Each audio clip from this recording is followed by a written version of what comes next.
Mara Whitfield drove the fence post into the cracked earth with her bare hands, knuckles bleeding, scar catching the sun like a brand, while the sign they'd nailed to her gate the night before still smoldered in the dirt at her feet. Murderer. Go back where you belong. She hadn't cried. Not when they came in the dark. Not when they took her mule. Not even when she realized she was completely, utterly alone. But right now, with her hands shaking and her vision blurring, Mara Whitfield came the closest she ever had. If this story already has your heart, subscribe to this channel and follow Mara's journey all the way to the end, because I promise you, it does not go where you think it will. Drop a comment and tell me what city you're watching from. I want to see how far this story travels. The summer of 1873 came to Gravel Creek, Texas like a punishment nobody had earned and nobody could stop. By the end of June, the creek itself had pulled back to a thin brown line, and the soil in the flatlands had cracked open like old leather left too long in the sun. Cattle dropped weight every week. Gardens turned to dust before anything came up. Men sat on their porches in the evenings and stared at the sky like it owed them something, and every sunrise delivered the same answer: nothing. But on the eastern edge of Gravel Creek, where the land ran flat and dry before it bent up toward a shallow ridge, something new had appeared. A cabin, half-built with one wall still open to the sky and a porch frame that leaned slightly left. A water barrel with a cracked lid, a rusted stovepipe held up by rope, and a woman. One woman, no husband, no sons, no hired hands, who had been out there since early May trying to make it stand. Her name was Mara Whitfield. She was 34 years old. Her hair was dark brown and usually tied back so tight you could see the tension in her jaw. Her hands were calloused past the point where they ever fully softened anymore. She stood 5'4" and carried herself like she was 5'9", which people in town had already decided to resent. And then there was the scar. It ran from just below her left ear, curved down across the side of her neck, and disappeared beneath her collar, somewhere near her collarbone. It was not subtle. It was not easy to ignore. And in a town like Gravel Creek, where people believed that a woman's body was supposed to tell a clean, uncomplicated story, a scar like that was already a confession. She had arrived in Gravel Creek with a deed, a wagon, a mule named Cobb, and 3 months of supplies. She had bought the eastern lot, legally paid in cash, and filed the correct papers with the county.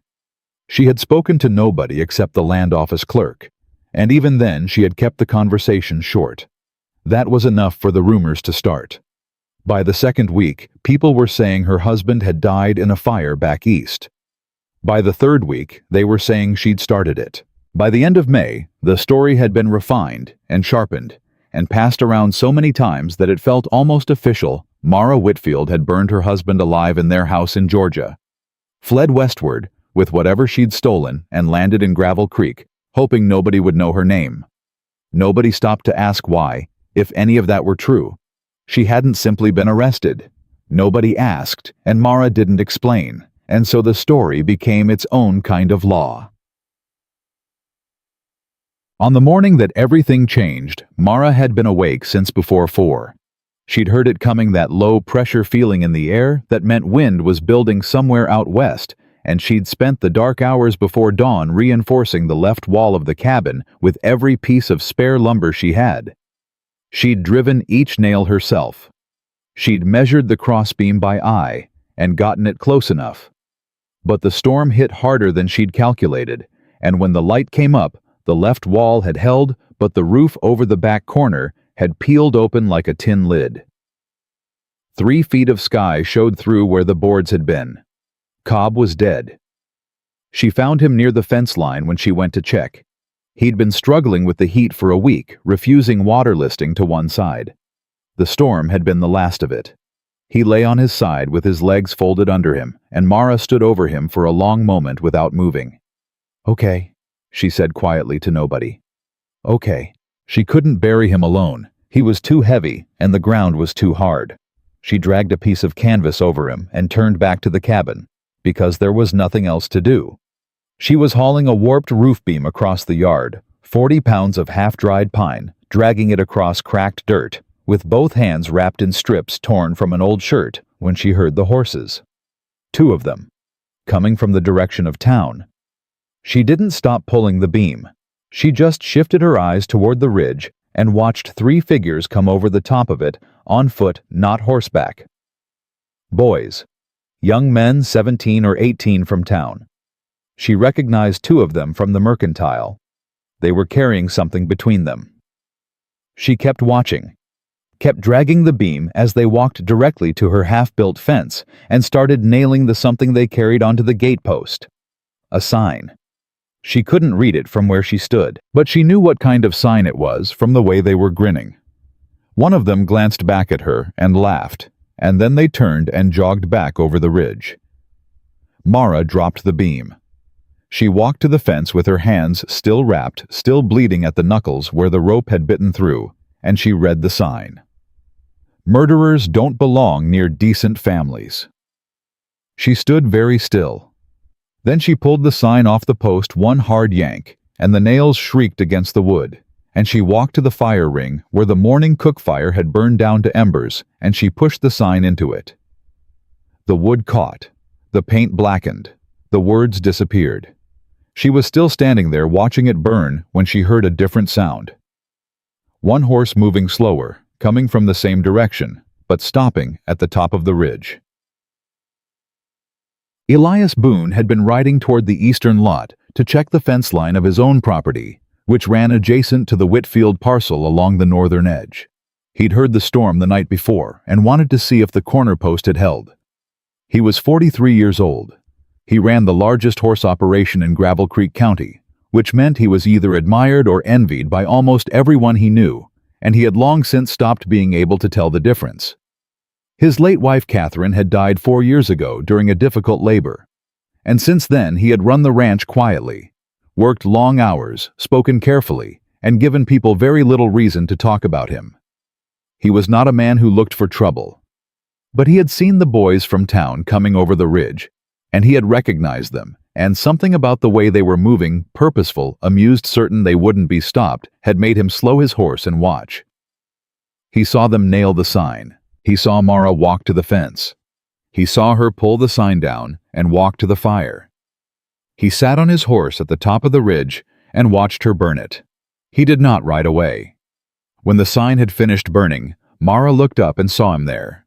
For a moment, neither of them moved.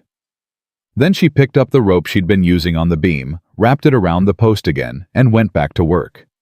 She did not look at him again. She did not ask for help. She began pulling the beam across the yard as if he were not there. Elias rode down the ridge. He dismounted at a distance, tied his horse to a post that was still standing, and walked toward her without hurrying. He stopped about 10 feet away. "That beam goes on the back corner," he said. She stopped pulling. She didn't turn around. "I know where it goes. North side or south?" "South. The angle's off by about 6 degrees, he said. "You nail it where you're aiming, the whole corner pitches in the next rain." Mara turned and looked at him, then fully without softening her expression. She looked at his boots, his hands, his face. She was evaluating him the way a person evaluates a tool, deciding whether it would do what she needed or break at the wrong moment. "Elias Boone," she said. It wasn't a question. "Yes, ma'am." "Your property line runs along my north fence." "It does." "You came to check your fence." "I did," he said. "It held." He paused. "Your mule didn't." Something shifted in her face, almost nothing, just a tightening at the corners of her eyes. "No," she said. "He didn't." Elias looked at the canvas near the fence line. He looked at the open roof. He looked at the beam she'd been dragging. He looked back at her. "I can angle that beam right," he said. "Take about 10 minutes with 2 people." "I'm not a charity case, Mr. Boone." "I didn't say you were.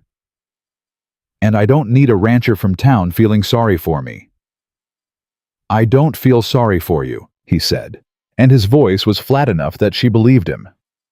"I feel sorry for the corner of that roof. It's going to fail before August, and it's sitting 15 feet from my fence line. That's my concern." She looked at him for a long moment. 10 minutes, she finally said. It took 12. They didn't talk while they worked. That was the first thing Mara noticed. He didn't fill the silence with opinions. He measured twice, asked her once to hold pressure on the north side, and drove the nails in clean and even. When it was done, he stepped back, checked the angle, and nodded. "That'll hold," he said. "Good." She didn't say thank you, but she didn't turn away rudely either. Elias picked up his hat from the fence post where he'd set it. He looked at her cracked water barrel. He looked at the dead mule.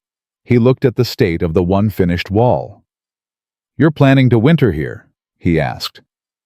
"I'm planning to live here," she said. "Winter or otherwise. The water situation is my problem." "Your water situation is going to become my problem," he said, "when your dry lot starts pulling from the same underground line that feeds my northwest pasture. One dried-up property affects what's around it." She crossed her arms. "Is that what this is? You're worried about your water." "Among other things." "What other things?" He met her eyes directly. "The town is going to make your summer very difficult, Miss Whitfield. And a difficult summer out here without a finished shelter and reliable water is not a summer you survive. I've seen it before." She was quiet for a moment. "I've heard what they say about me," she said. Her voice didn't shake. "I expect you've heard it too." "I've heard it." "And?" He put his hat back on. "A woman who burns a sign instead of crying over it doesn't strike me as someone who killed a man without reason," he said. "The rest of it isn't my business." That was the most unexpected thing anyone in Gravel Creek had said to her in 3 months. She didn't show it, but she heard it. Silas Grady heard about the Boone visit by nightfall. In Gravel Creek there was no need for a telegraph when Silas Grady wanted information. He ran the supply store, the only lending operation in a 40-mile radius, and half the town owed him money in ways they preferred not to think about. Information moved through his network like water through dry soil, fast and silent, and everywhere at once. By the following morning, when Mara rode into town on her one remaining horse to purchase lamp oil and a new rope, she could feel it. The silence in the mercantile was the wrong kind, the kind where people have been talking recently and stopped. She set her list on the counter. Lamp oil, 1 pound of nails, a new barrel lid, and 20 feet of half-inch rope. The man behind the counter, a thin young man named Terrell, who always looked nervous, glanced past her shoulder before he looked at her. "I'll have to check the back," he said, and disappeared. He was gone for 5 minutes. When he returned, a broader shape had followed him through the back curtain. Silas Grady was a large man who had learned to dress well enough to look respectable at a distance. Up close, something about him didn't settle right, the way his smile arrived just slightly before his eyes did, like it had been placed there on purpose. "Miss Whitfield," he said. "I don't believe we've been properly introduced." "I'm not looking for introductions," she said. "I'm looking for lamp oil." "Of course." He leaned on the counter. "We're happy to supply whatever you need. Happy to extend credit too, given the situation you're in. Starting over's not easy, especially alone." "I have cash," she said. "Cash is fine." He smiled again. "I was just saying if you ever find yourself short, we'd be willing to work out an arrangement. The lot you're on is good land. Water access too, which is not nothing in a summer like this one. Lots of people would be interested in that property." Mara looked at him steadily. "The lot is mine," she said. "Filed and paid." "Of course it is." He held up both hands. "I'm only saying if the situation became difficult, a sale would get you out clean. Get you somewhere easier. A woman on her own." "Terrell," Mara said, turning to the young man. "I'll take the oil, the nails, the barrel lid, and the rope. Total it up." Silas Grady's smile didn't move, but something behind his eyes did. She paid without looking at him again and carried her supplies to the horse alone. Outside, tying the rope to the saddlebag, she heard a voice from the alley beside the store. "He's been waiting for you to quit since May." She looked over. An old man sat in the thin strip of shade against the building wall, boots crossed, hat pulled low. She didn't know his name. "He wants the water rights," the old man said without looking up. "That land you've got sits above the last wet line in this county. Man who controls that controls every ranch between here and the ridge come August." "Who are you?" Mara asked. "Hank Dover." He tipped his hat without lifting it fully. "I've been in this valley 30 years. I know what the land's worth before the town does." He finally looked up. "You're going to need allies, miss. Not because you're weak, because that man's going to come at you with a lawyer before he comes at you with anything honest." Mara studied him for a moment. "And you're telling me this why?" "Because I'm old, and it doesn't cost me anything," he said simply. "And because I watched you burn that sign this morning and thought, well, that's someone worth watching." She swung up into the saddle. "I appreciate the information, Mr. Dover." "Hank," he said, "and you'll want to keep that deed somewhere it can't be touched." By the time she got back to the lot, Elias Boone was there. He hadn't come into the cabin space. He was standing at the edge of his property line examining the fence post, as he had every plausible right to do. But when he heard her come up the road, he turned. "I want to make you an offer," he said. "I've had enough offers today," she said, dismounting. "Not like this one." He pulled a folded paper from his shirt pocket. "I need someone who can calculate feed loss against seasonal weight estimates. My ledgers are 3 months behind because I've been short-handed. I also have saddle tack that needs mending 12 pieces at minimum and a water trough that needs resealing before it empties out entirely." She tied the horse and looked at the paper without taking it. "In exchange," he said, "I'll help you finish the cabin. Roof first, then we dig a shade cistern on the south side of your property. That'll give you collected water through July." "You're offering labor for labor," she said. "Equal trade, no charity." She looked at the paper, then at him. "I'm not a bookkeeper by training," she said, "but I can read a ledger and I can hold numbers." "That's enough," he said. "And the tack work I've mended harness, halter, and trace, not fancy stitching." "I don't need fancy, I need solid." She was quiet for a moment. "I'll think about it," she said. She took the paper. She thought about it for exactly one night. By morning, she'd already worked out in her head what she'd need access to his ledger records going back at least 2 years, a proper awl for the leather work, and a clear list of what supplies he'd already contracted for the fall, so she could build the estimates accurately. She wrote it down, folded the list in thirds, and rode to the Boone Ranch before the sun got high enough to make the road miserable. She didn't announce herself prettily. She rode up, dismounted at the post, and held the list out to the ranch hand who appeared in the yard. "Tell Mr. Boone I've thought about his offer," she said, "and I have 3 conditions." Elias came out 5 minutes later. He took the list. He read it without expression. He folded it and put it in his pocket. "Done," he said. She nodded once, mounted her horse, turned to leave. "Miss Whitfield," he said. She stopped. "I saw Silas Grady's boy riding past your lot at dusk last night," he said. "Slow ride, looking." She didn't turn around. "I know. You've got the deed stored somewhere secure." "I do." She rode back toward her lot without turning around. But somewhere between his fence line and hers, she exhaled long and slow and steady for the first time in months. The agreement began the next morning. No ceremony. No handshake even. Elias arrived with his tools before the heat peaked. Mara was already on the roof with the replacement boards measured and cut. He climbed up without asking and started from the opposite end. They worked in almost total silence. But the silence had a different quality than the silences Mara had lived in since spring. This one wasn't lonely. It was the silence of people concentrating of 2 minds working on the same problem from different angles, and finding without having to discuss it that they agreed on the approach. By noon, the roof was closed.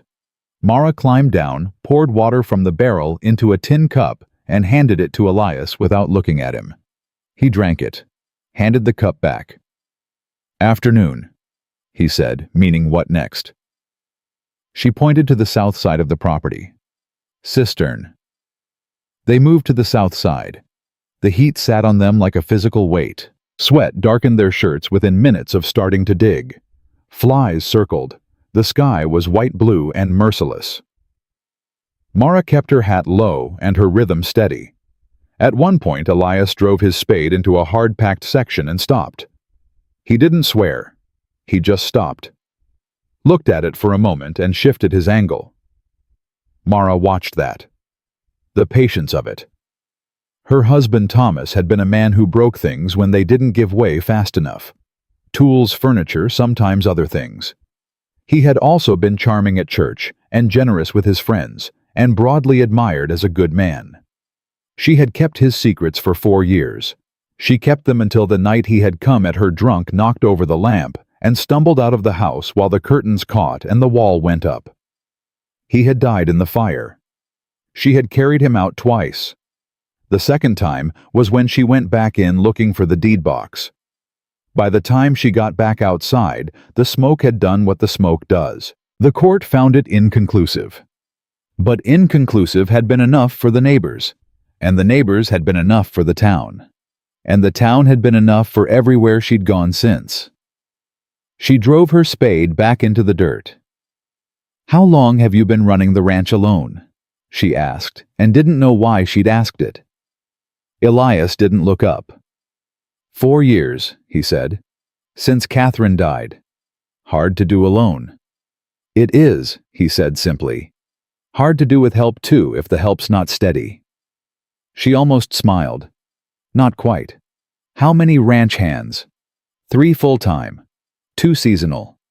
He hit another hard patch, adjusted, kept going. "They're good men. They just don't know ledgers." "Nobody who should know ledgers is spending their summer digging ditches," she said. He looked at her then, and for just a moment, something brief and honest moved across his face. Not a smile exactly, but something like recognition. "No," he said. "I reckon they're not."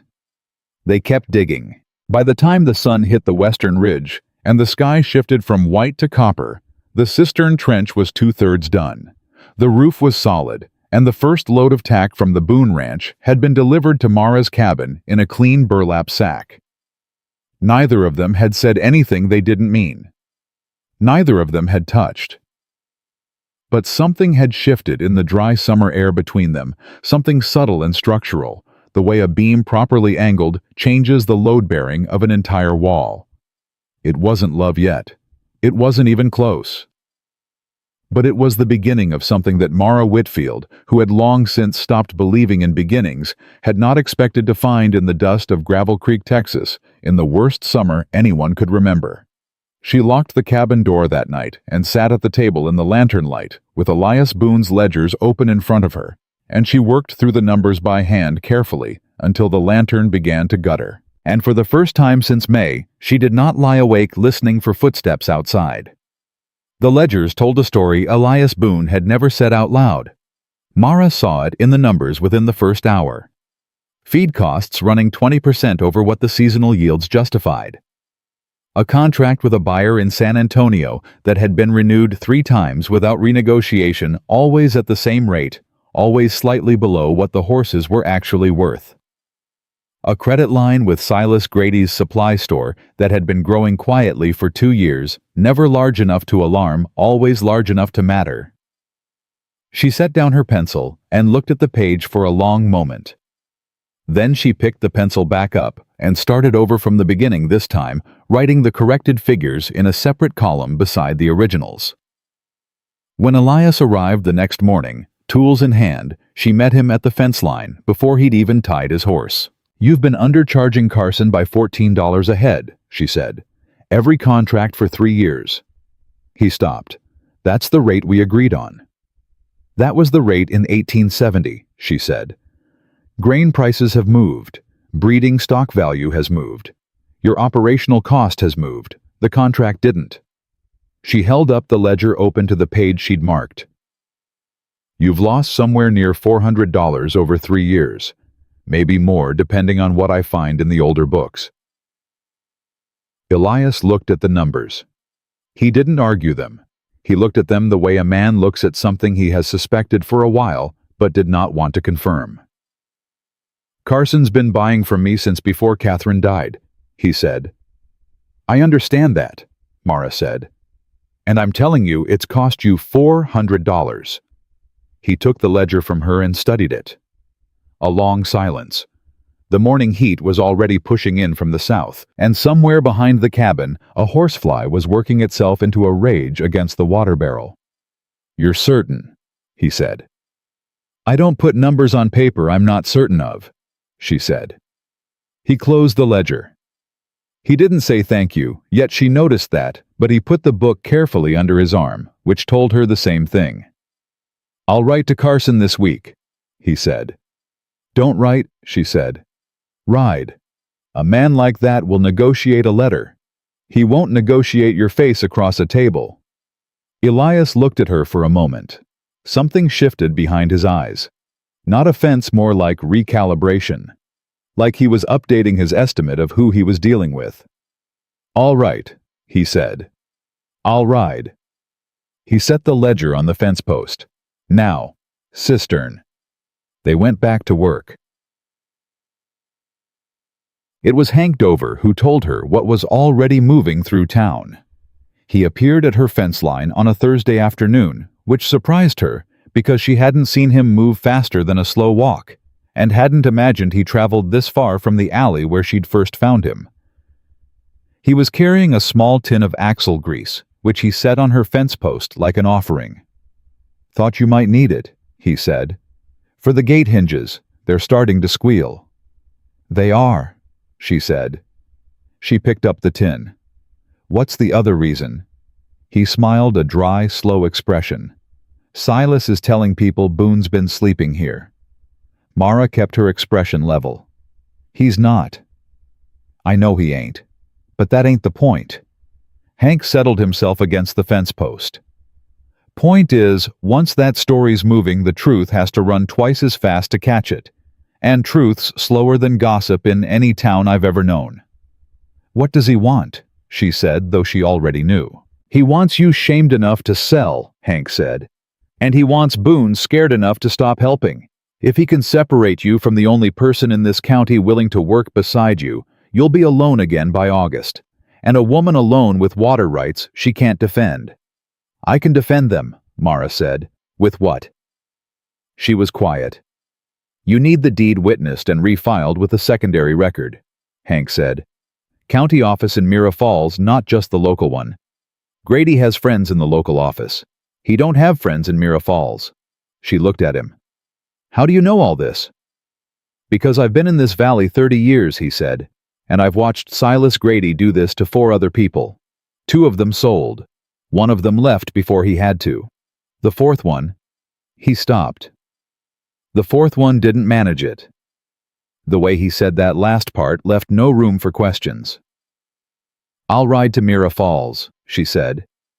Take Boone with you, he said. Not because you need him to speak for you, because 2 witnesses are harder to dismiss than 1.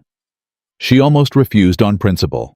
She could feel the refusal sitting in her chest, automatic and familiar, the instinct of someone who had learned that depending on another person meant giving them the power to hurt you.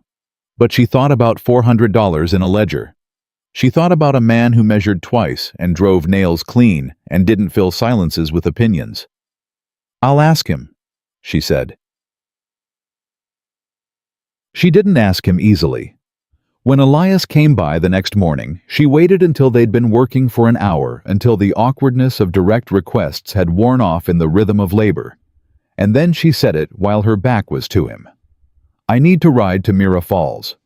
To refile the deed with the county office there. Hank Dover says Grady has influence in the local office, and I need a secondary record. A pause. When? Saturday if you can manage it. I know you have the ranch. Saturday works, he said. My foreman can handle the morning.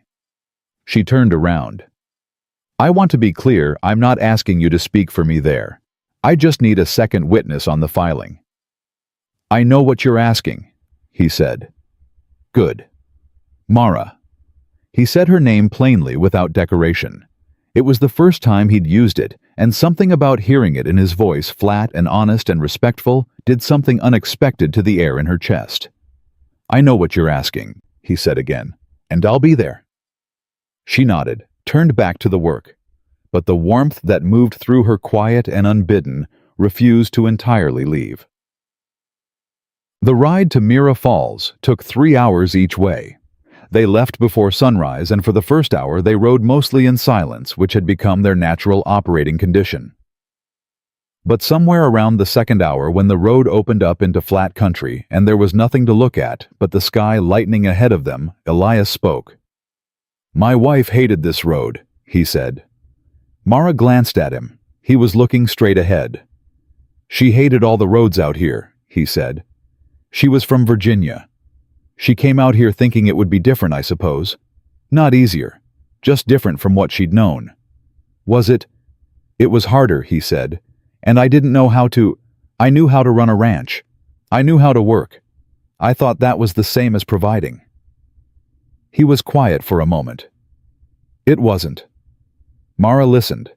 She didn't offer comfort, which he seemed to understand was a kind of respect. When she died, he said, I grieved. I did. But underneath the grief there was... He stopped. Started again. There was relief. And I've carried that ever since, because what kind of man feels relief when his wife dies? A man who knew she was unhappy, Mara said quietly, and couldn't fix it. He looked at her then. That's the most honest thing anyone said to me about it, he said. I'm not interested in comfortable things, she said. They cost too much in the long run. He looked away, back to the road. But something in his posture had loosened just slightly, the way a man's shoulders drop. When he sets down weight he's been carrying so long, he'd stopped noticing it. They rode on. After another stretch of silence, he said, Your husband? Yes, she said. She'd known it was coming. She'd felt it approaching for the last hour like weather. You don't have to. Thomas was charming, she said flatly. Everybody liked Thomas. He was generous and funny, and he had good manners, and he shook hands the right way, and he went to church every Sunday.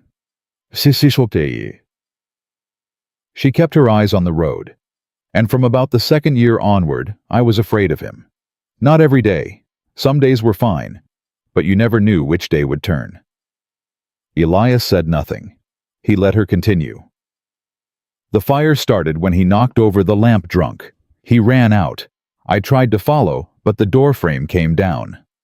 She touched her collar briefly, not dramatically, just a reflex, her fingers brushing the edge of the scar. I got out. He went back in for something, I still don't know what. He didn't come back out. The road moved under them. I tried to go back in for him, she said. I did go back in. But the smoke, she stopped, took a breath.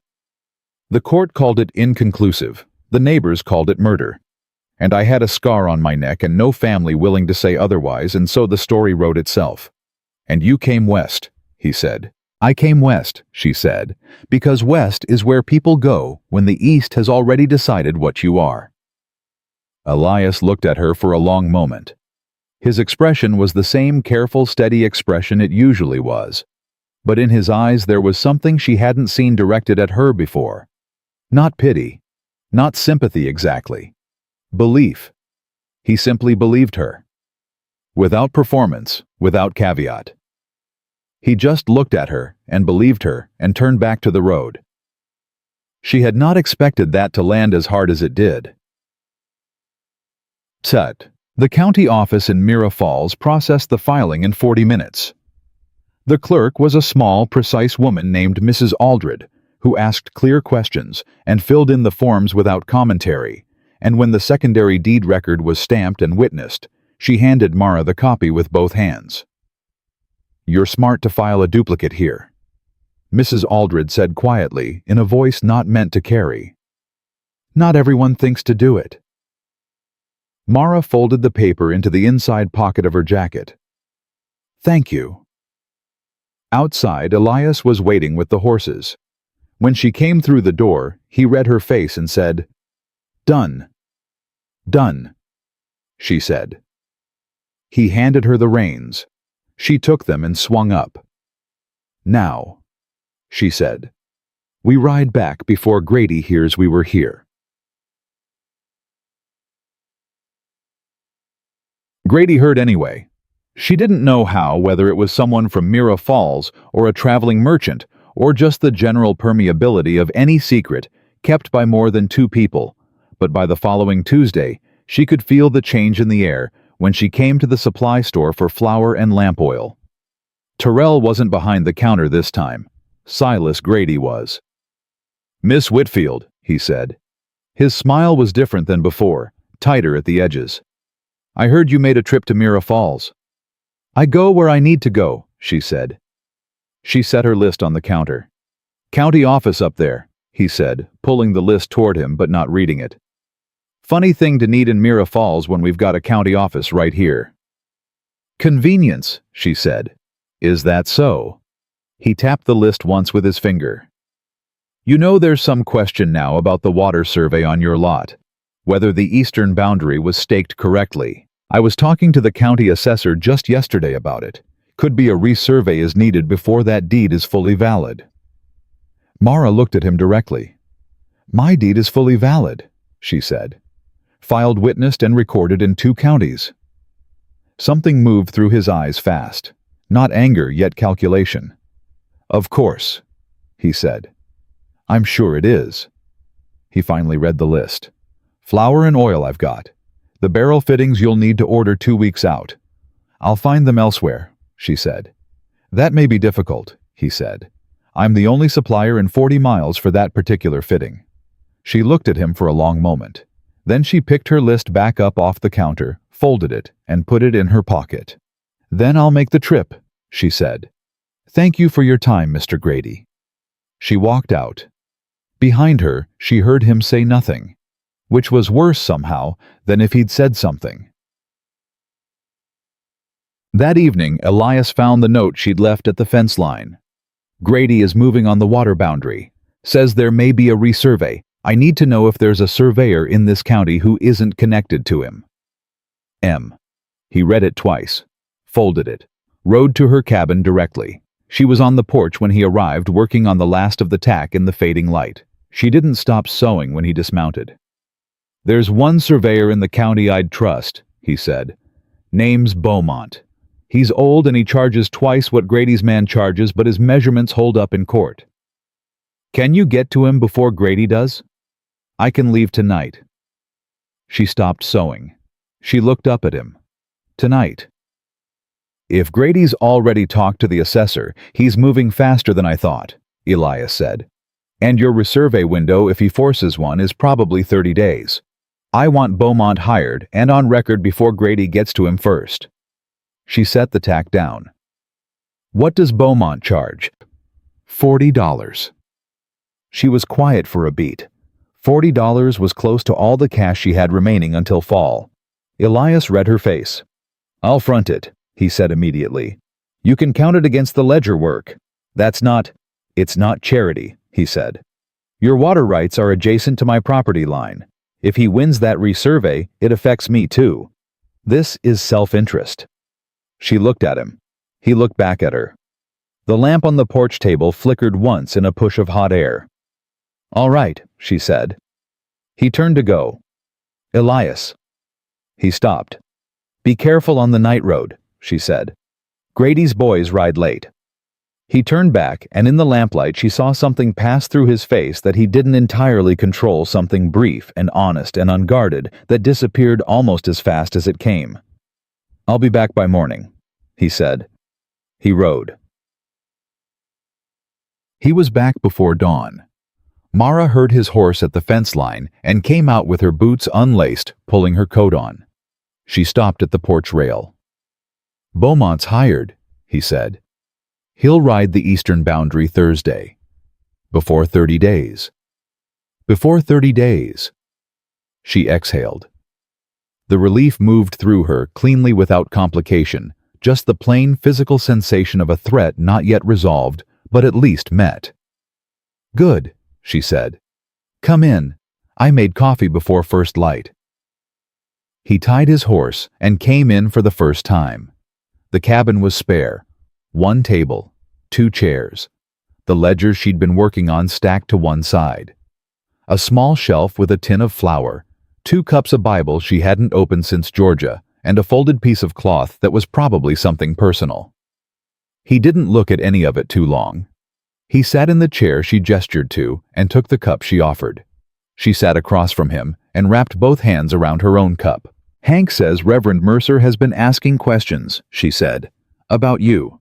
About us. About how much time you've spent on this property." Elias drank his coffee. His expression didn't shift, but something in his stillness sharpened. "Mercer asks questions that Grady finds useful," he said. "That's been true for years." "What does he want from you?" "Public distance," Elias said. "That's what they both want. If they can make working beside you look like something shameful, they can isolate you without ever having to make an honest argument." "And will it work?" she asked. The question was direct and deliberately unemotional. She was not asking him to reassure her. She was asking him to be honest.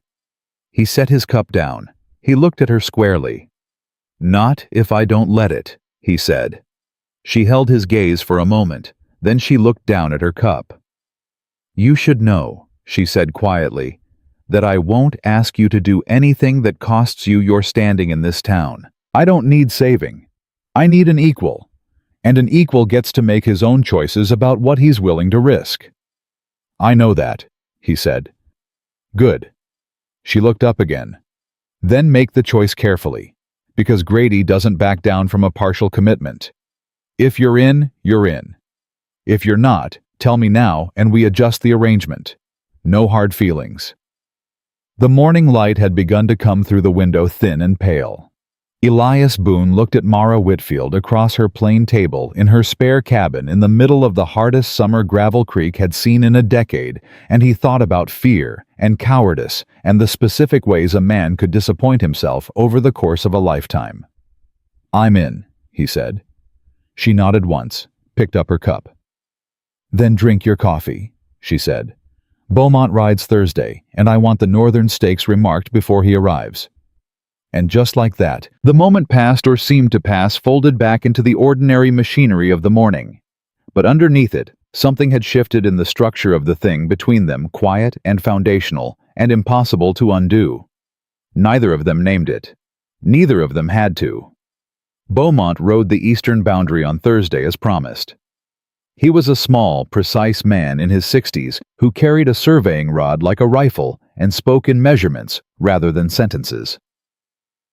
He walked every inch of the eastern and southern lot lines without commentary, drove his own stakes beside the existing ones, noted the discrepancies in a leather book he kept buttoned to his vest, and at the end of 4 hours, handed Mara a written survey record with his signature and county seal pressed into the bottom corner.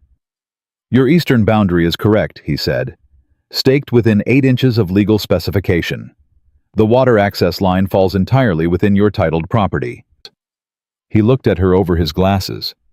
"Anyone who tells you different is either working from bad information or manufacturing it." "Which do you think it is?" she asked. He looked at her steadily. "I've been surveying this county for 22 years, he said. "I know Silas Grady's name on a contract, and I know what it means when that name shows up twice in a season." He buttoned his book back into his vest. "Keep that paper somewhere dry, and somewhere safe." After he rode out, Mara stood holding the survey record and felt for a brief and dangerous moment something close to hope. She folded the paper into the tin box under the floorboard beside the deed and told herself not to trust the feeling. Hope in Gravel Creek had a short lifespan. The trouble started the following Sunday, the way most trouble in small towns starts in church. Mara hadn't planned to go. She hadn't attended since arriving in Gravel Creek, partly because she knew what the reception would be, and partly because the last time she'd sat in a church pew, She'd been a widow with a burned neck and a congregation that wouldn't meet her eyes. She had no particular desire to repeat the experience, but Elias had said the day before that he thought it was time she stopped letting them decide where she was allowed to be. "They've already written their story about you," he'd said. "Staying away doesn't make it quieter, it confirms it." She'd argued. He hadn't pushed, but the argument had stayed with her through the night, turning itself over in her mind, and by morning she'd made a decision she knew she might regret. She put on her best dress, which was dark blue and clean, but plain, and she rode into Gravel Creek on a Sunday morning for the first time since May. She could feel it before she even reached the church steps. The way people's conversations slowed as she came up the road. The way two women near the hitching post exchanged a look that they didn't bother to hide. The way Reverend Mercer, standing at the top of the steps, shaking hands with his congregation, saw her coming and let a pause fall into his handshake rhythm. She kept riding. She tied her horse at the far end of the post, walked to the church steps without hurrying, and climbed them alone. Mercer extended his hand. She shook it. "Miss Whitfield," he said, and the smoothness of his voice was a performance too steady, too calibrated. "We're pleased to welcome any soul that comes in good faith." "Good faith is exactly what I have," she said, and walked past him into the church. Elias was already inside. He was in the third pew, which was his usual place, and when she entered, he looked up immediately, like he'd been watching the door since before she arrived. He moved his hat from the bench beside him without a word. She sat next to him. The ripple moved through the room, almost visibly. 3 rows ahead, 2 men turned to look, and then turned back. Behind them, she heard a woman's whisper cut short. Beside her, Elias sat with exactly the same posture he always had, straight, quiet, immovable, and she concentrated on matching it. Mercer's sermon that morning was about the book of Proverbs, about the character of a good woman, about how a community's moral foundation rested on the honor of its women and the discernment of its men. He never said Mara's name. He didn't have to. Every time he paused for emphasis, she could feel the room's attention swivel toward her like a weather vane in a changing wind. Elias's jaw tightened once briefly when Mercer used the word dangerous in a context that couldn't quite be called accusation, but also couldn't quite be called anything else. Then his jaw released and his expression went smooth again, and he looked straight ahead, and Mara did the same. When the service ended and the congregation spilled out into the morning, Mara and Elias came out together. That was when Silas Grady was waiting. He'd positioned himself at the bottom of the church steps with 2 other men, the county assessor, a thin man named Pierce, and a local cattleman named Drummond, who Mara had never spoken to, but whose name appeared twice in Elias's ledgers as a shared buyer. Grady stepped forward before Mara had cleared the last step. "Mr. Boone," he said. His voice was projected. He wanted the people still filing out behind them to hear every word.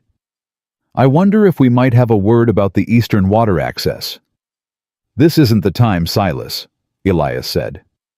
"I think it's exactly the time," Grady said pleasantly. "Given that a surveyor was seen on Miss Whitfield's property Thursday surveying boundaries that have already been established, it raises questions about why a second survey was thought necessary." "The survey was accurate," Mara said. Grady looked at her as if noticing her for the first time, which was its own kind of insult. "Miss Whitfield, of course." He smiled. "I'm sure the survey says what you needed it to say." "It says what the boundary markers say," she said, "which is the same thing they've always said." "Is it?" Grady tilted his head. "Because Pierce here tells me there may be a discrepancy in the original staking that goes back to the lot sale itself, which means your deed, however well-intentioned, may have been purchased on the basis of a faulty original survey." "That's a lie," Mara said flatly. The word hit the air like a stone.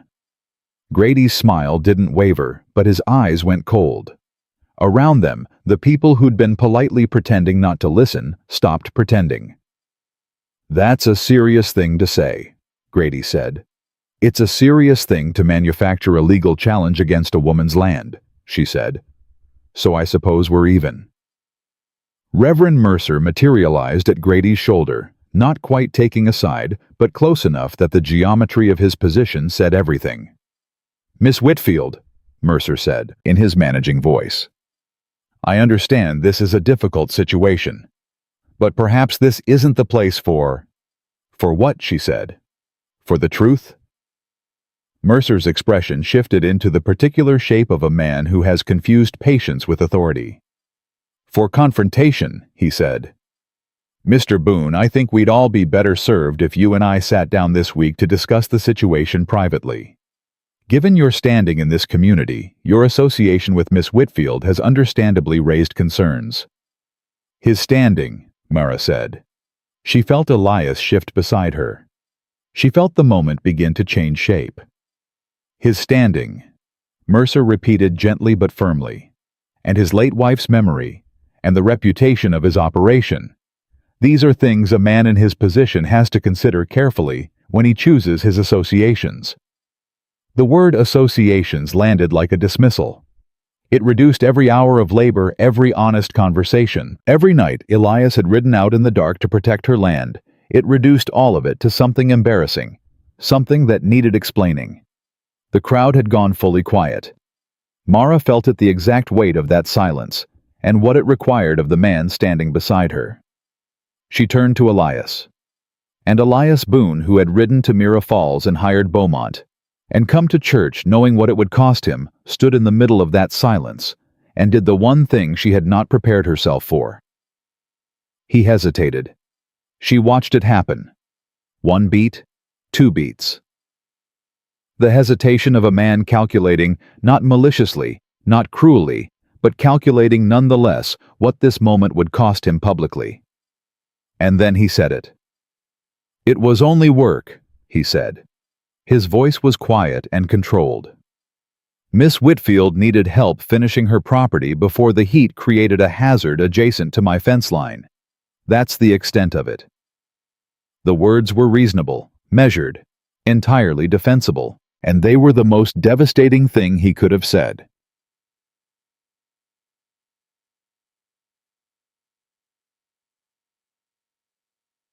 Mara didn't argue.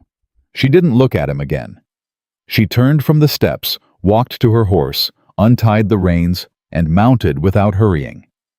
She didn't look back at Silas Grady's satisfied expression. She didn't look back at Mercer's carefully neutral face. She didn't look back at Elias, who she could feel watching her as she rode. She rode the 3 miles back to her lot in the full weight of the noon sun, and she did not cry until she was inside with the door shut, and even then she only allowed it for 2 minutes, counted out deliberate, before she stopped. She'd been here before. Not in the same body, not in the same town, but in the same essential position the moment a man decides his comfort is worth more than her truth.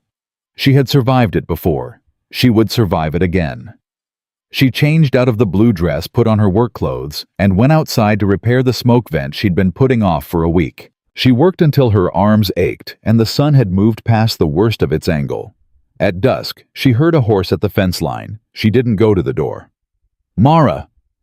Elias's voice from outside. She kept working.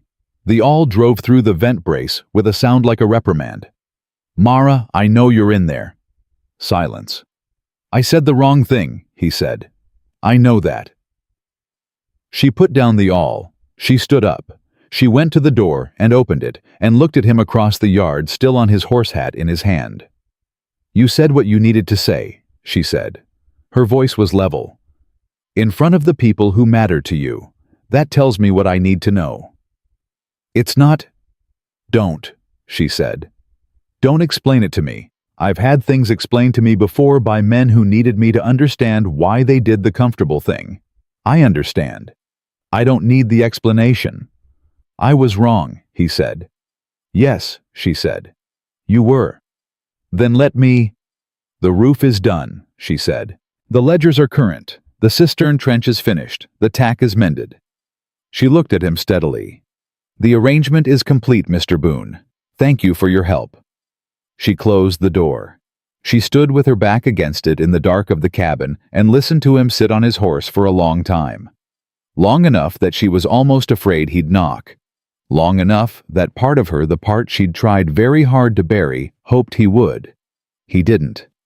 She heard the horse turn, heard the hoofbeats move away slow at first, then faster as they hit the road. And then there was nothing but the sound of the wind working through the grass and the creak of the new roof boards settling in the cooling air. 3 days later, she woke to find a legal notice tacked to her fence post. It was from Pierce, the county assessor. A formal notification of a boundary dispute filing citing possible discrepancy in original lot survey and requiring her presence at a county hearing in 22 days. The signature at the bottom was Pierce's, but the language she recognized the language. She'd heard Silas Grady use those exact phrases at the church steps. She pulled the notice off the post, folded it into her coat pocket, rode to Hank Dover's alley in town before 8 in the morning.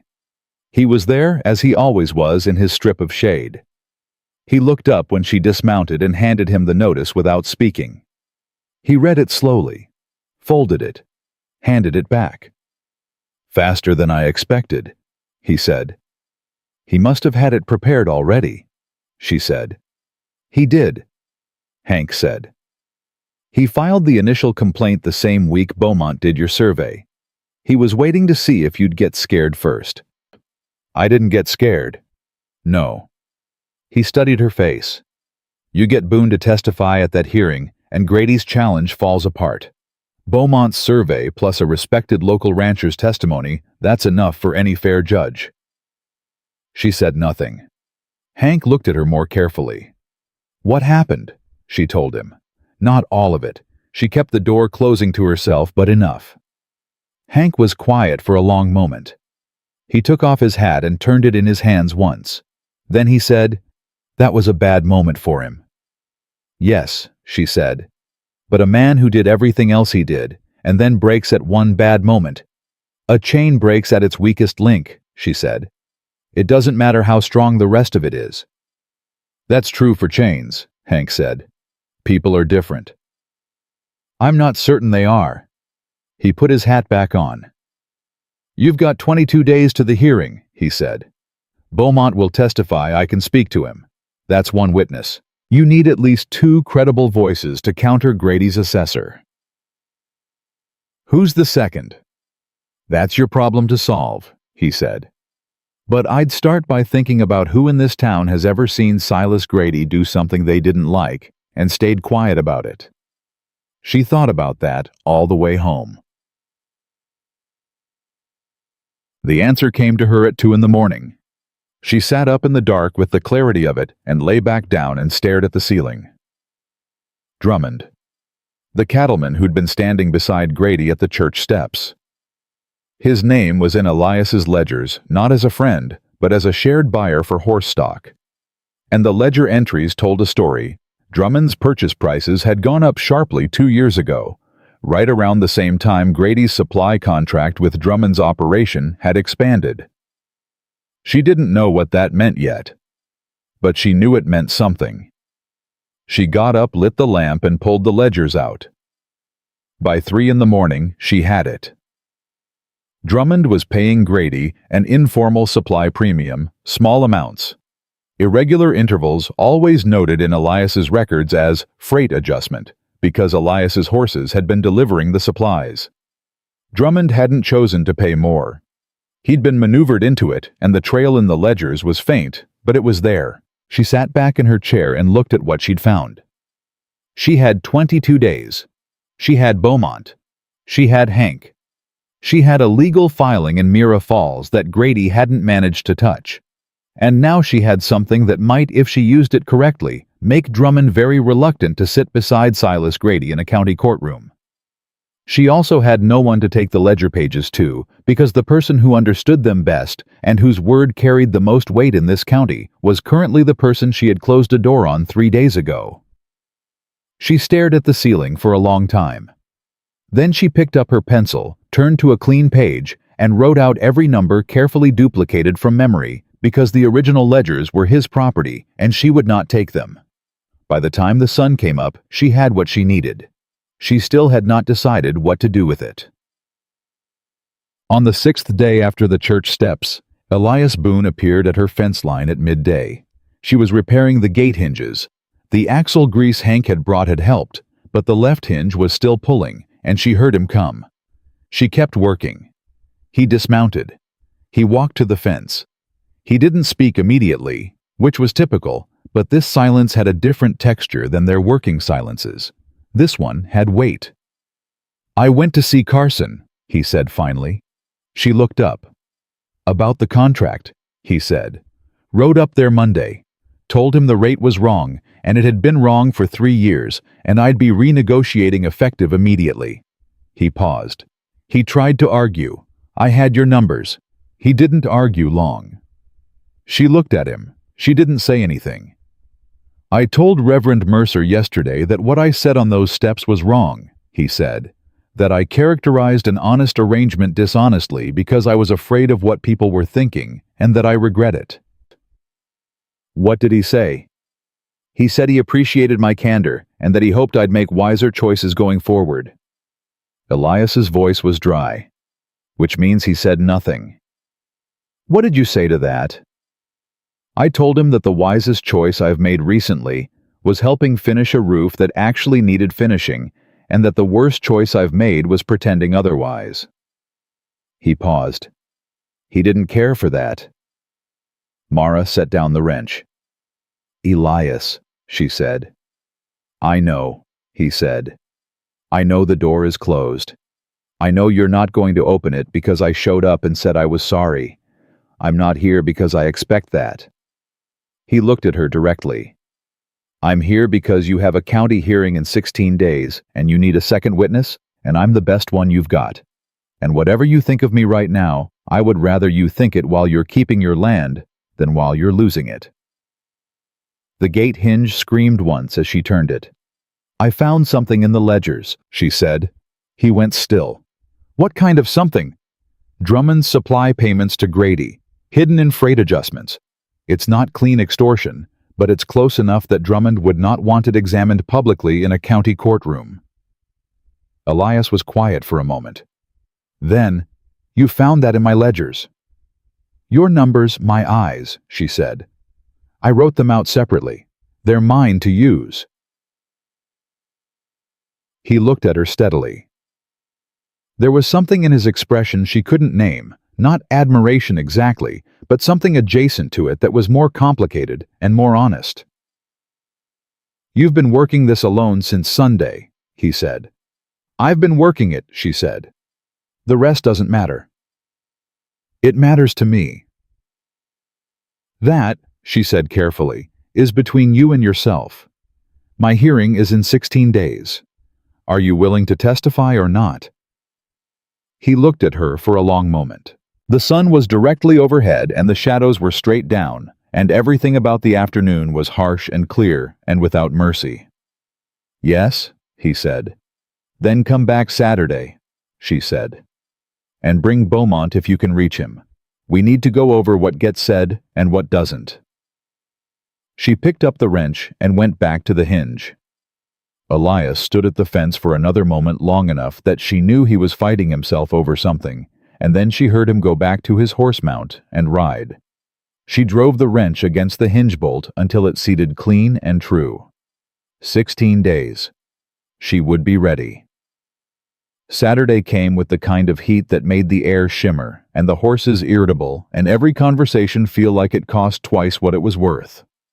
Beaumont arrived first punctual as a court document, with his leather book and his measuring rod, and the particular expression of a man who has testified before enough judges to know exactly how much truth a courtroom can absorb before it starts to resist. Elias arrived 10 minutes later. He tied his horse at the post and nodded to Beaumont and looked at Mara and waited. She had the table set with the papers she needed. Beaumont's survey, record the deed copies from both counties, her handwritten ledger notes on Drummond's payments, and the original boundary notice from Pierce. She did not offer pleasantries. She told them what she knew, what she could prove, and what she needed each of them to say. She spoke for 12 minutes without interruption. When she finished, Beaumont looked at his hands and Elias looked at her. "You're going to use the Drummond numbers," Elias said. It wasn't a question. "Yes." "If Grady finds out before the hearing, he'll pressure Drummond to come in on his side with a counterstory." "Then we don't let Grady find out before the hearing," she said. "How do you plan to prevent that?" "By not telling anyone who might tell someone who might tell Grady," she said. "Which means this room Saturday morning is the last time those numbers exist in any conversation before the courtroom." Beaumont looked up. "The judge in Gravel Creek County hearings is a man named Aldridge," he said. "He's fair, but he's slow. He doesn't like surprises, and he doesn't like drama. If you go in there with the Drummond material and it lands wrong, he'll call a recess, and Grady's lawyer will use the time." "What does he like?" Mara asked. "Documentation," Beaumont said simply. "Written records, numbers he can verify in the room without relying on anyone's word." Mara tapped the ledger notes. "Then this needs to be formatted as a financial record, not a narrative account." "Yes," Beaumont said. "Which means you need someone who can present it that way. A lawyer ideally." Meh. The word landed in the room and sat there. A lawyer cost money she didn't have. Everyone knew that. Nobody said it. "I can speak to the arrangement myself," she said. "I found the numbers. I understand them. I can explain them clearly." "Judges don't like when the injured party presents their own financial evidence," Beaumont said. "It looks desperate." "It looks like a woman who does her own work," Mara said. Beaumont looked at Elias. Elias looked at Mara. "Let me speak to someone in Mira Falls," Elias said carefully. "There's a man there, Robert Crane. He's not a full attorney, but he understands property law, and he's appeared before Aldridge twice. He charges less than a lawyer. He might do the Drummond presentation for a flat fee." "What's the fee?" Mara asked. "I don't know yet." "Find out before you commit to anything." "I will." He paused. "Mara, I want to pay for it." She looked at him directly. "No." "As a loan?" "No," she said. "I will use what I have. If what I have isn't enough, I'll find another way. I'm not going to start this hearing in debt to the man who's also my witness." The room went quiet. Beaumont studied his boot. "All right," Elias said. "I'll find out the fee. You decide." She nodded, turned back to the papers. They worked for 2 more hours going through the likely questions Aldridge would ask the order of testimony, the phrasing of Beaumont's survey conclusions, the exact language that would make the boundary argument clear without giving Grady's lawyer a foothold to challenge. When they were done, Beaumont rolled his papers, tucked them into his coat, and looked at Mara with an expression that was the closest he ever came to warmth. "You'd have made a good land attorney," he said. "I'd have had to be a man first," she said. He had no answer to that. He put his hat on and left. Elias lingered at the door. She felt him there, without looking up. "I meant what I said," he said. "About Mercer. About what I told him." "I know," she said. "That's not enough." "No," she said. "It's not." She looked up. "But it's a start. And starts are what I work with, Mr. Boone. I don't have the luxury of waiting for finished things." He stood for a moment more. Then he left. She sat alone at the table and looked at the papers and thought 12 days. Then she got up and went back to work. Elias rode to Mira Falls on Monday. He was back by Tuesday evening with a number Crane would do the Drummond presentation for $18 flat payable after the hearing regardless of outcome. When Elias told her, she was resealing a section of the cistern wall that had begun to crack in the heat. She kept working while he talked. When he finished, she said, "I have $14. A pause. "I have the other 4, he said. "That makes it a joint expense." "Yes." She pressed the sealant into the crack, smoothed it with her palm. "If I win the hearing," she said, "I'll pay you back the $4 within 30 days. "I know you will," he said. She looked up at him.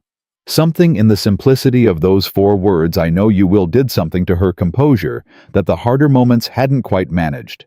She looked back at the cistern wall before he could see it. "Write to Crane," she said. "Tell him we're confirmed." 9 days before the hearing, Drummond came to her property. She was splitting wood near the fence line when she heard the horse and looked up and saw him.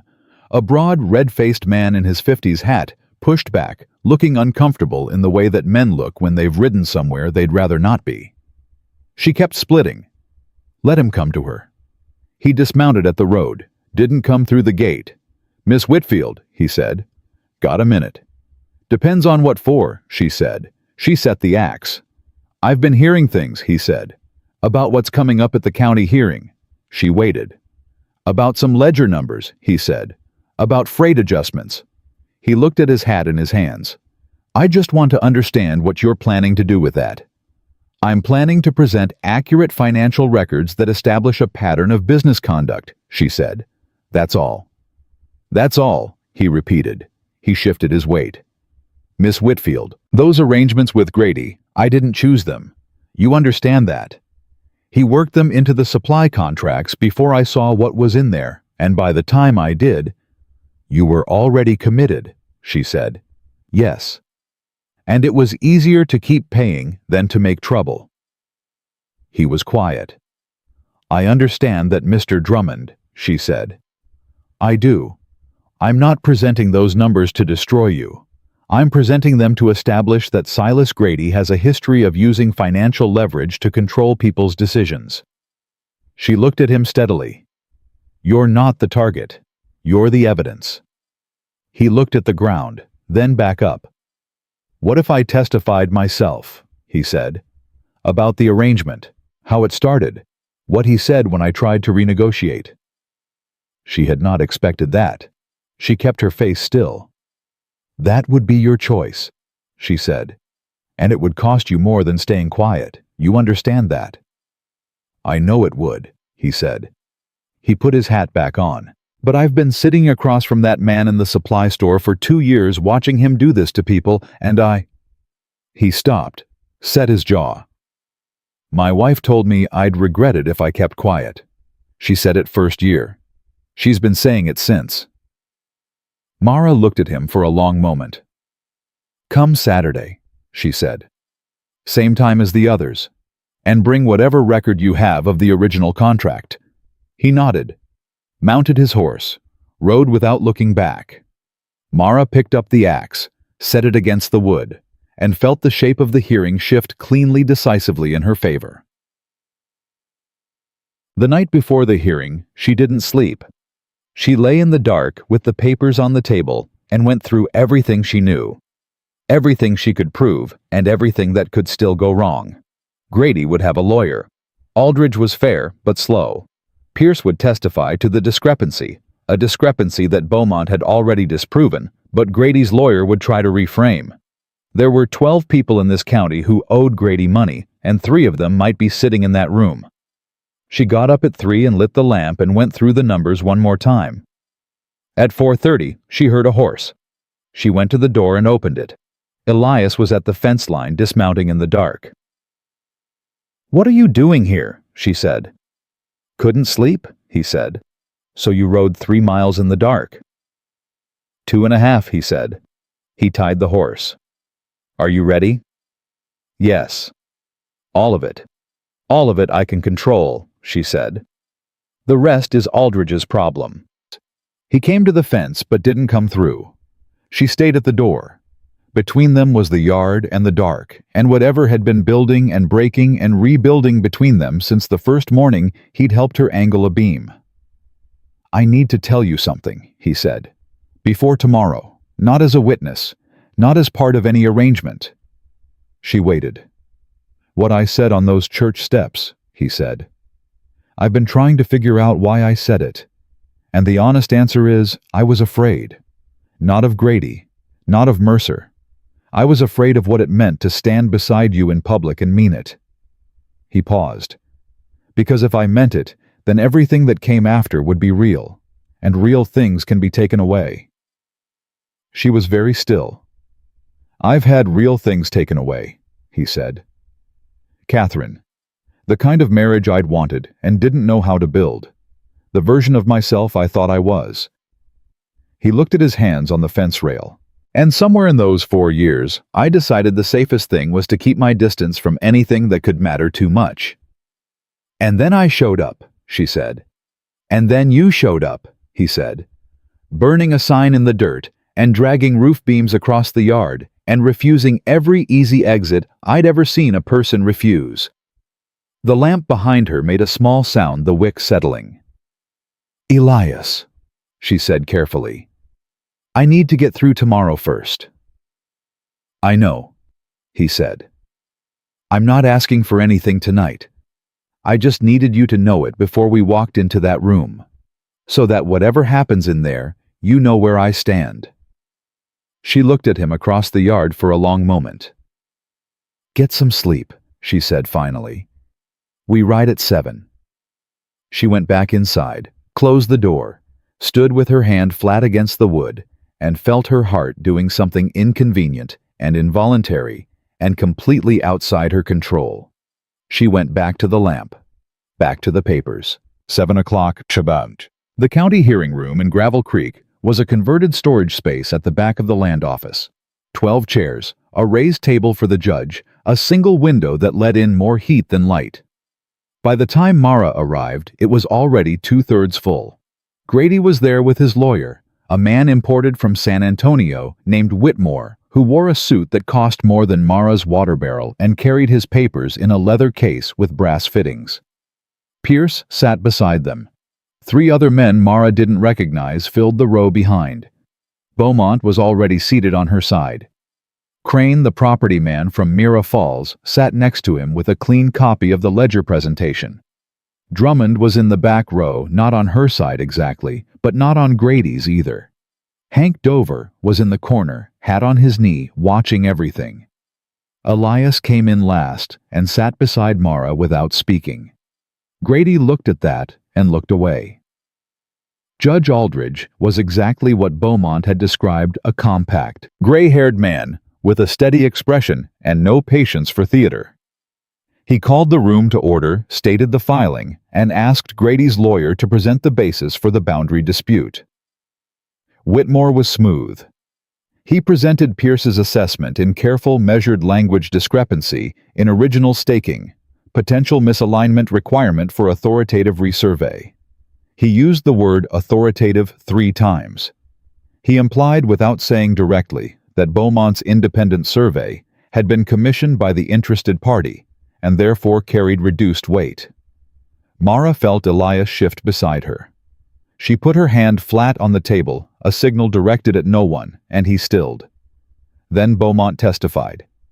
He was precise, as he always was, and devastating in the way that precise people are devastating when the facts are entirely on their side. He cited measurements. He cited county specification. He cited the original staking record, which he had pulled from the county archive himself, and showed number by number, boundary by boundary, that Mara's lot lines were within legal tolerance on every point. Whitmore tried 3 different approaches to undermine the survey. Beaumont answered each one the same way, with numbers. Aldridge looked at the numbers, made a note. Then Crane stood up. He was quieter than Whitmore, but cleaner. He presented the freight adjustment records, Elias's original ledger entries, Mara's handwritten duplicate, and a timeline showing the pattern of payments, and explained in plain language how those payments corresponded to specific supply contract renewals between Grady's store and Drummond's operation. Grady's jaw tightened. Whitmore leaned over and said something in his ear. "Your Honor," Whitmore said, standing, "I object to the relevance of business records between Mr. Grady and Mr. Drummond. This is a boundary dispute. Financial arrangements between private parties. Establish a pattern of conduct and motivation," Crane said calmly, still standing.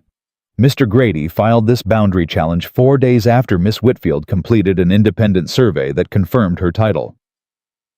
The timeline of this filing, combined with the financial records, establishes that this challenge is not a good faith legal dispute, but a strategic attempt to pressure a landowner into a sale. The room was very quiet.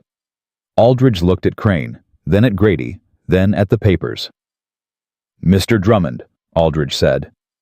Drummond stood up from the back row.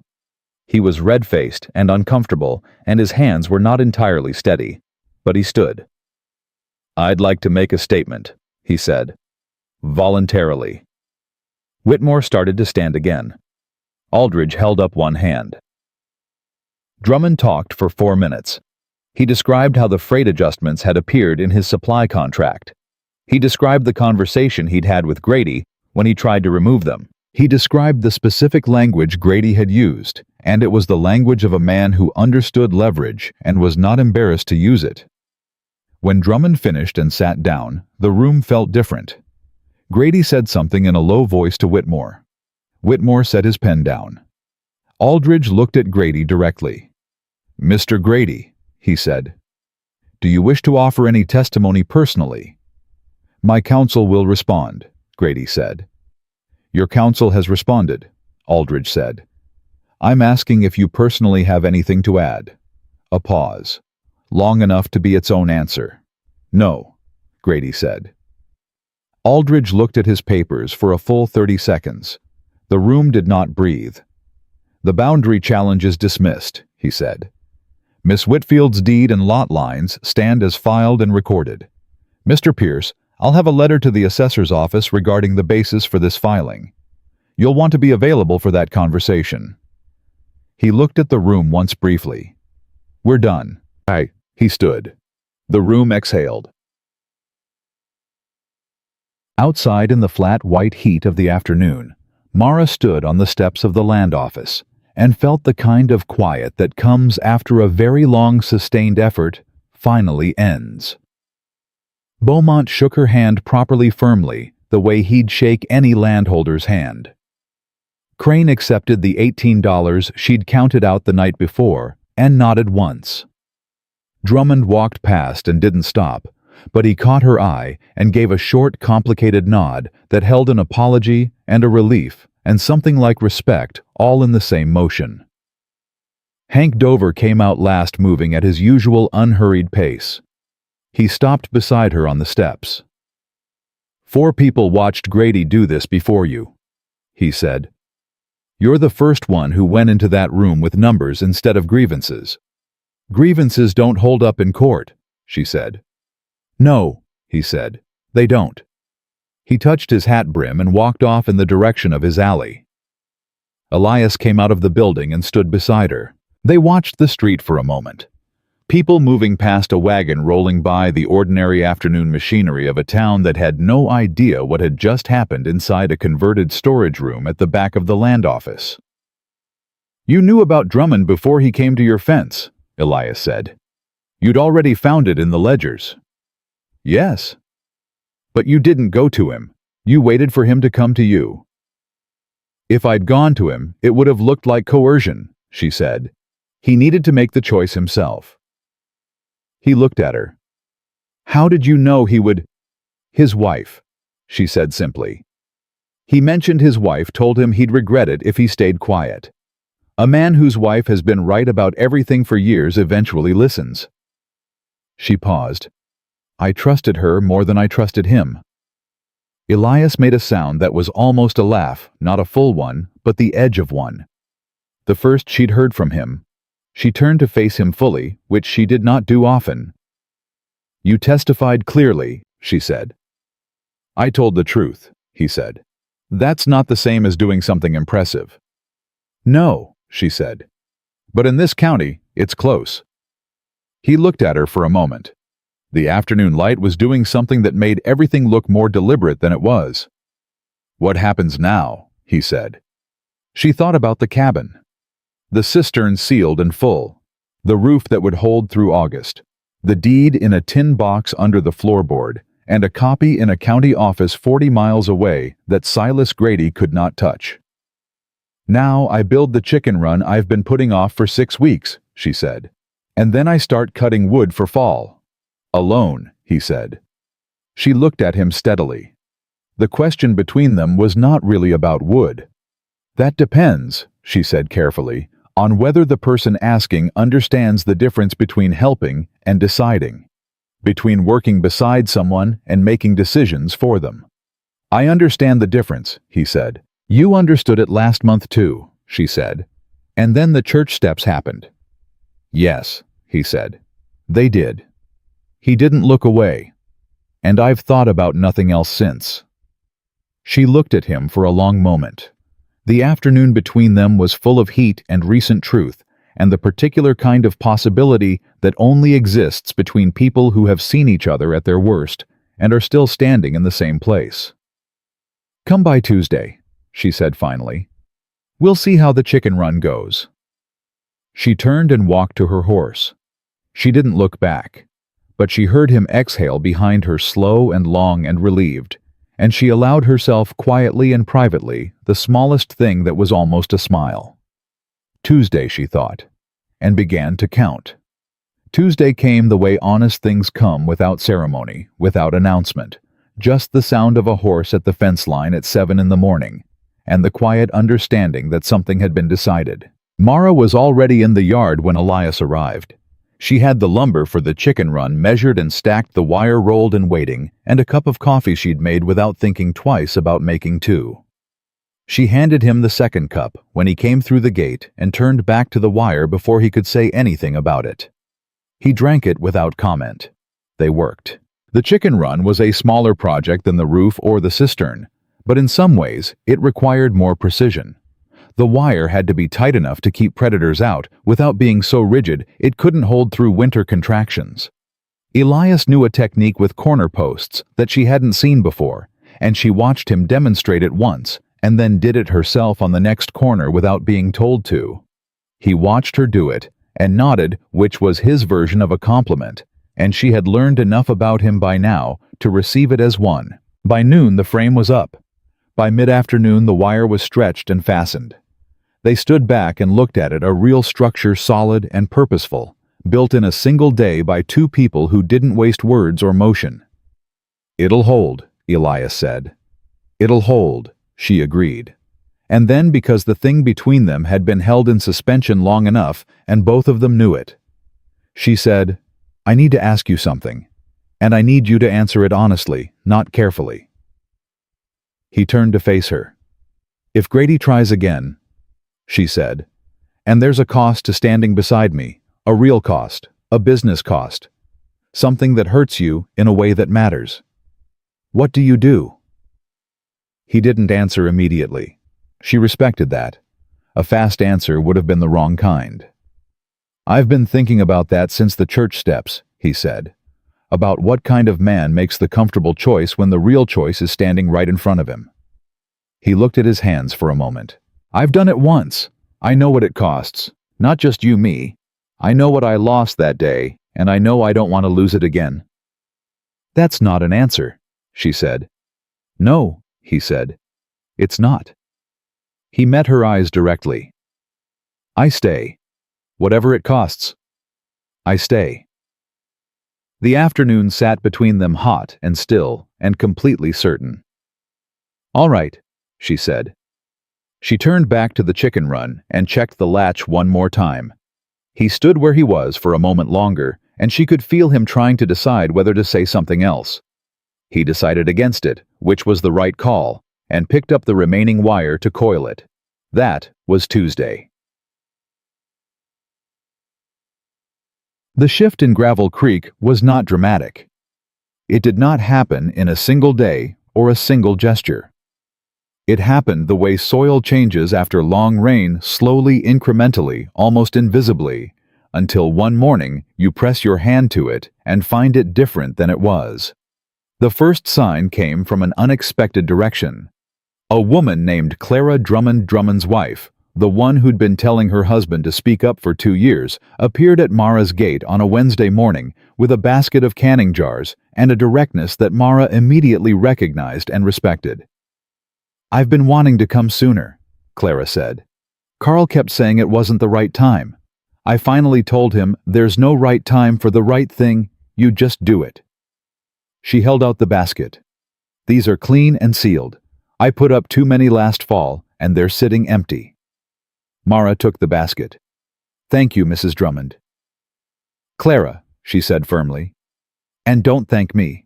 Thank me by keeping that land. It'd be a waste to lose it to a man like Grady. She looked at the chicken run, the sealed cistern, the cabin with its solid roof. You've built something here.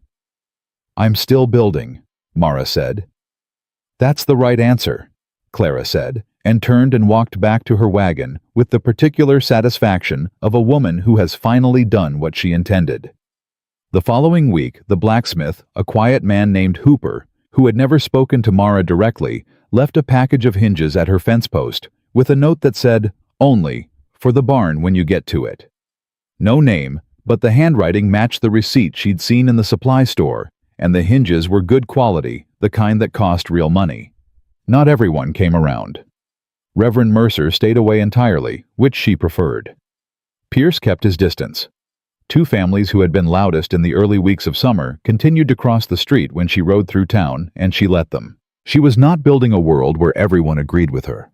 She was building a life where the people who mattered showed up and the ones who didn't were simply not part of the structure. Grady was quieter now. Not gone, a man like Grady did not simply disappear, but quieter. Aldridge's letter to the assessor's office had carried weight, and the freight adjustment records that Crane had presented in the courtroom were now part of the public hearing record, which meant they existed in a place Grady couldn't reach. He was recalculating. She could feel it in the way he looked at her when she came into town, not with the confident contempt of before, but with the careful attention of a man who has underestimated something and is deciding what to do about it. She kept her deed in the tin box. She kept the county copy in Mira Falls. She kept Beaumont's survey on the shelf where she could reach it. She was not naive enough to think the war was over, but she had won the battle that mattered most, and she had won it on her own terms with her own numbers in a room full of people who had expected her to fail. That was enough for now. The barn frame question came up on a Thursday evening 3 weeks after the hearing. Elias had been coming by regularly since Tuesday, not every day, and never announced, but consistently enough, that she had stopped being surprised by the sound of his horse and started keeping an extra cup ready without examining the habit too closely. On this particular Thursday, he arrived with a set of drawings rough done in pencil on paper he'd folded into quarters and spread them on her table without preamble. "I've been thinking about the barn placement," he said. She looked at the drawings. They were better than rough. He had a steady hand, and he'd thought through the angles, the drainage slope, the access to the cistern. "You've been thinking about my barn," she said. "Our barn," he said. And then he stopped and corrected himself.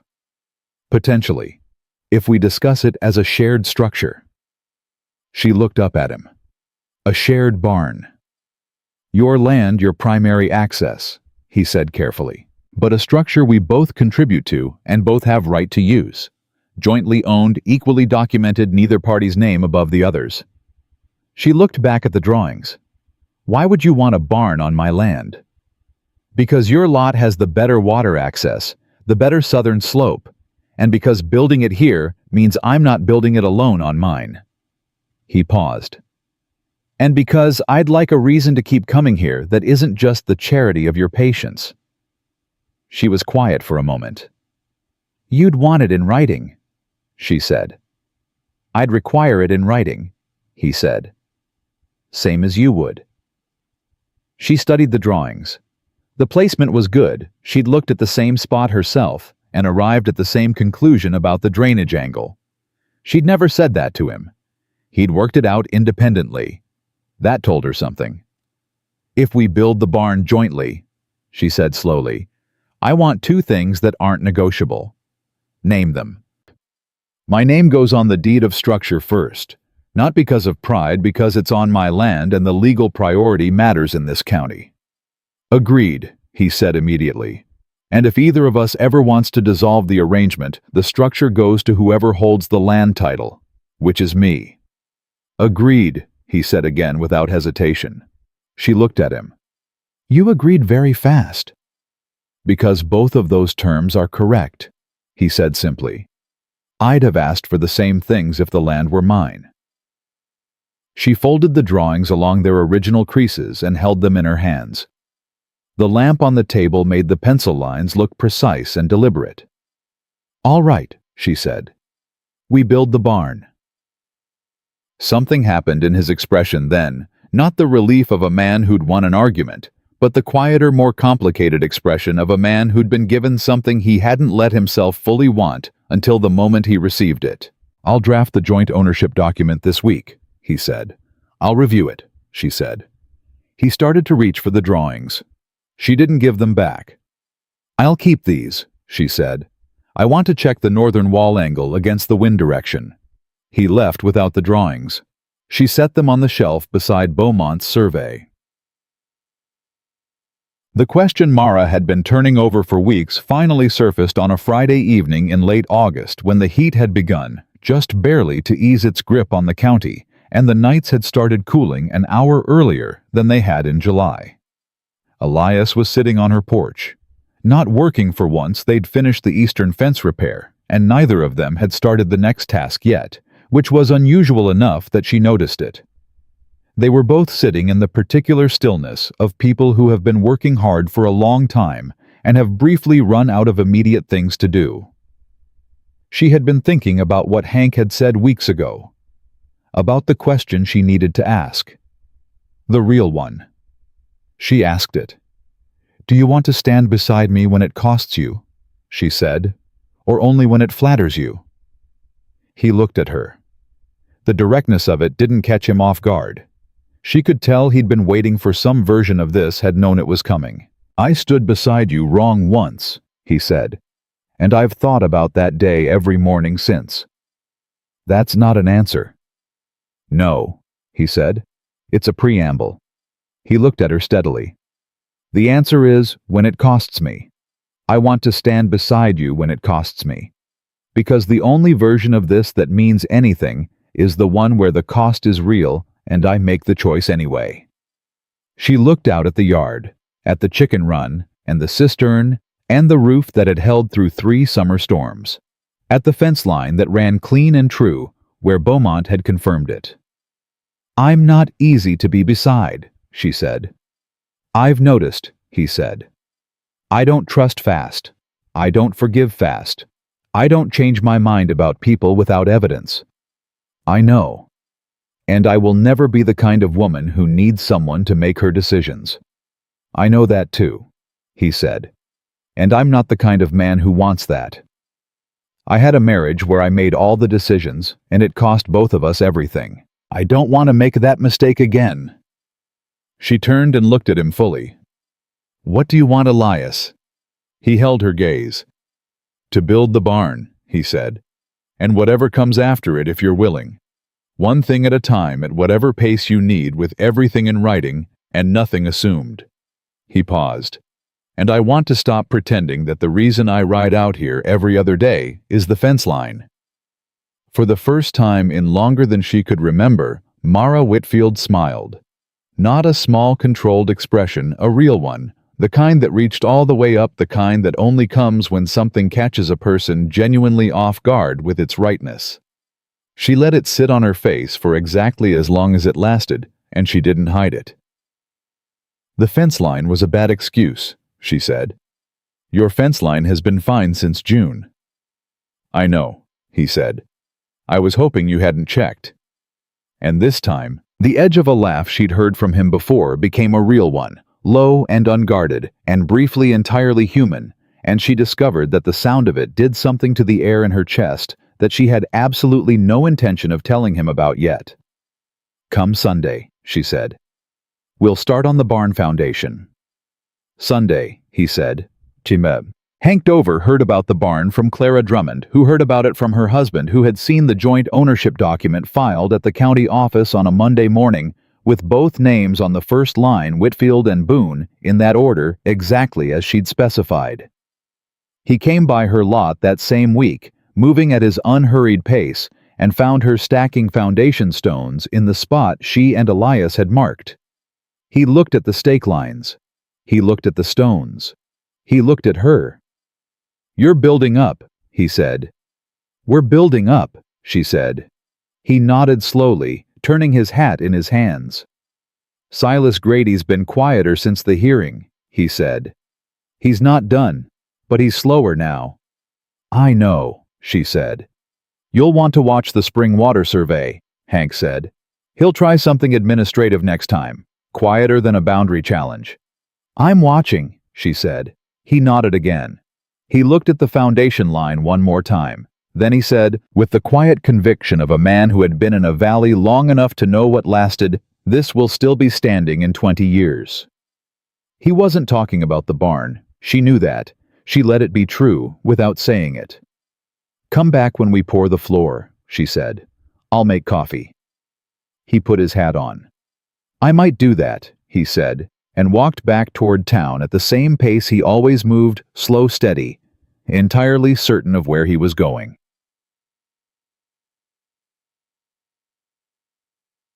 On the last Sunday of August, with the sky beginning to shift from the white punishment of deep summer to the softer copper-edged light of early fall, Mara and Elias worked the barn foundation from 7 in the morning until the light gave out.